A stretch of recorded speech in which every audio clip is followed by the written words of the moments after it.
بسم اللہ الرحمن الرحیم۔ السلام علیکم۔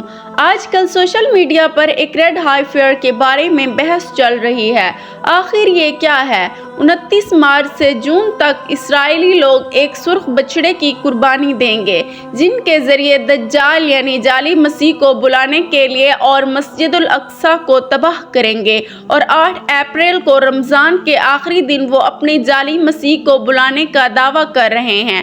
اسی دن ایک تاریخی کمپلیٹ سولر اکلیپس ہوگی جو 375 سالوں سے نہیں ہوئی ہے۔ آخر لال بچڑے کی قربانی کی تاریخ کیا ہوگی؟ لال بچڑے کی قربانی یہودی روایت میں اہم رسم ہے۔ یہودی شریعت کے مطابق موسیٰ علیہ السلام کے دور میں صرف 9 لال بچڑوں کو قربانی دی گئی ہیں۔ لال بچڑے کی راکھ کو ایک پاکسازی رسم میں استعمال کیا جاتا تھا تاکہ مردے کے جسم سے رواجی نجاست کو دور کیا جا سکے۔ یہاں پر لال بچڑوں کی فہرست ہے جنہیں یہودیوں نے قربانی دی۔ حضرت موسیٰ علیہ السلام نے پہلے لال بچڑے کی قربانی کی۔ حضرت عیسیٰ علیہ السلام نے دوسرے لال بچڑے کی قربانی کی۔ سیدنا سلیمان علیہ السلام نے تیسری لال بچڑی کی قربانی کی۔ اسماعیل بن پیاوی نے چوتھی لال بچڑی کی قربانی کی۔ حنمیل مصری نے 5ویں لال بچڑی کی قربانی کی۔ اسماعیل بن پیاوی نے 6ٹھی لال بچڑی کی قربانی کی۔ حنمیل مصری نے 7ویں لال بچڑی کی قربانی کی۔ حنمیل مصری نے 8ویں لال بچڑی کی قربانی کی۔ اسماعیل بن پیاوی نے 9ویں لال بچڑی کی قربانی کی۔ یہ قربانیاں صدیوں کے وقفے کے بعد ہوئیں جن کے درمیان کافی گیپ ہے۔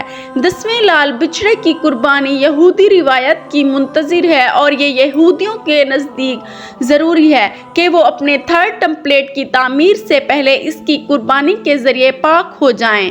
جیسا کہ لال بچڑے کی قربانی کے بارے میں افواہیں پھیل رہی ہیں، اس کے لیے انہوں نے تیار کر لیے ہیں۔ وہ 1 نہیں بلکہ 5 کی قربانی کریں گے۔ جو خصوصیات ان کو چاہیے وہ یہ ہیں: وہ خالص سرخ ہونا چاہیے، نہ کوئی سیاہ یا سفید بال، کنوارا ہونا چاہیے، 34 مہینوں سے 38 مہینوں کی عمر ہونی چاہیے، اور قربانی کے وقت تقریباً 3 سال کی عمر ہونی چاہیے، جو شاید اسی مارچ سے جولائی کے درمیان ہے۔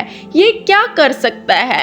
ان کا یہ اقدام تورات کے مطابق آخر وقت کی ابتدا ہے۔ ترتیب مندرجہ ذیل ہے: نمبر 1 سرخ بچڑی کی قربانی، نمبر 2 اوزار کی پاک سازی، نمبر 3 مسجد الاقصی کی تباہی، نمبر 4 تیسرے ٹیمپل کی تعمیر، نمبر 5 جعلی مسیح کی آمد، نمبر 6 امام مہدی کی آمد، نمبر 7 حضرت عیسیٰ علیہ السلام کی آمد، نمبر 8 قیامت۔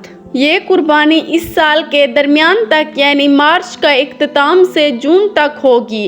اس کی کھال، گوشت، خون اور ہڈیوں کے ساتھ ساتھ ہر چیز کو جلایا جائے گا اور پاک پانی کے ساتھ ملا کر پاک کیا جائے گا، اور پھر وہ پانی جو پاک سازی کے لیے ہے، اس کو تیسرے ٹیمپل کی بنیادوں کے ارد گرد چھڑکا جائے گا۔ اس سے دجال کے زمانے کا آغاز ہو جائے گا۔ اس قربانی کو کرنے کی جگہ کا انتخاب بھی کر لیا گیا ہے اور بچڑا بے داغ خالص کنوارا کو ٹیکساس سے اسرائیل منتقل کر دیا گیا ہے۔ یہ ساری چیزیں ہیں جو اس وقت دنیا میں ہو رہی ہیں۔ صحیح وقت کا علم تو صرف اللہ کے پاس ہے، لیکن ہمیں ہر وقت ان حالات کے لیے تیار رہنا چاہیے۔ ہر نبی نے دجال کے فتنے سے پناہ مانگی ہے، اور ہمارے پیارے نبی حضرت محمد صلی اللہ علیہ وآلہ وسلم کی بتائی ہوئی کافی نشانیاں موجود ہیں۔ اسرائیل نے غزہ پر حملے کر کے اور کتنے معصوم مسلمانوں کو شہید کر کے ہماری امت مسلمہ کا رسپانس دیکھ لیا ہے۔ ہمارے حکمران سوئے ہوئے ہیں، ہمارے لوگوں کی اکثریت بھی صرف دنیا طلبی میں لگی ہوئی ہے، اسی لیے وہ جانتے ہیں کہ جو امت اتنے بڑے نقصان کے بعد بھی نہیں جاگی تو اگلے اقدام تو وہ آرام سے کر سکتے ہیں، انہیں کوئی روکنے والا نہیں ہے۔